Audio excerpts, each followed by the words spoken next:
Our Lady of Victory Basilica. In Lachawana. Balik na ako sa honeymoon. Sige, balik ka na sa honeymoon mo, Pastor Neva. Salamat po. God bless din. Lapit na kami sa border. Pagtawid namin ng US, i-off ko na yung live ko. Questioning. Hello. Hello sis. Salamat po. Yung mapag-usapan ko, sabing patay mo na. Thank you.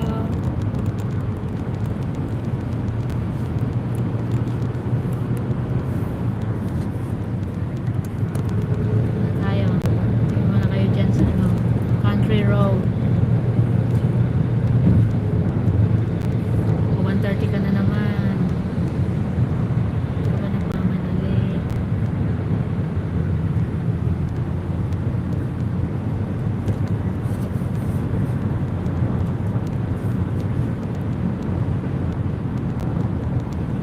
Bakit pula plaka na? Official?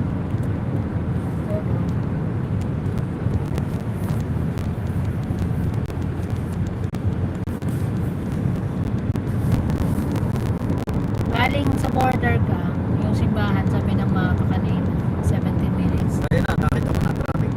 Saan? Kailangan nakita mo na yun.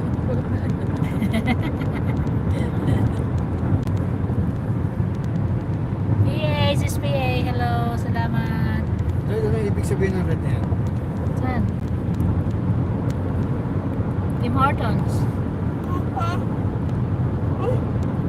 Tim Hortons yan. Nakalagay. Tim Horton? May Tim Hortons.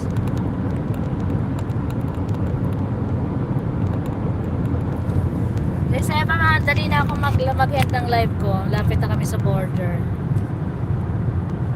Pagpasok namin ng border, Kung kailan tuloy papasok mo ng border, mag-i-end na na life. hindi kasi magkano na ako niyan eh. Mahalang Babayad sa... mahalang roaming. Ah. Parang ang isang hindi ko lang mag $10 so Mahal nga talaga eh. $13. Nagpunta kami nun sa Kingston. Nag-live lang ako, nakadagdag doon sa usual na binabayaran namin, $67. Ayan. So ito, yung kay Daniel. I-on ko lang siya kasi kailangan natin ng GPS. I-on ko lang ang roaming niya. yung papat. Malayo.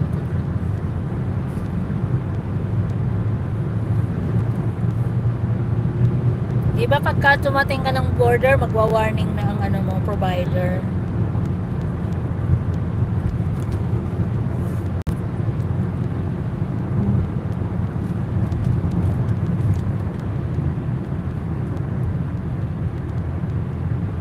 Dadaan tayo ng duty free. Pwede naman. Traffic na oh. Kita ko na.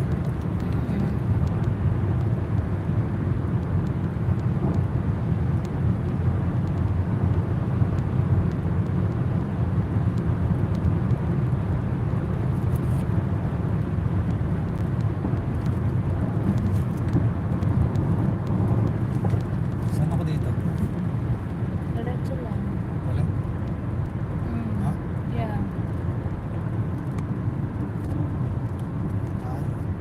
Ayan na yung brakes. Dito na. Ito na yung Buffalo, USA.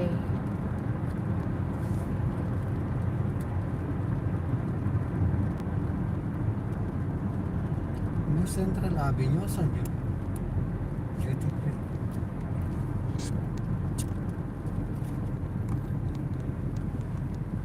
Tatanong nga sila kung saan pupunta oh.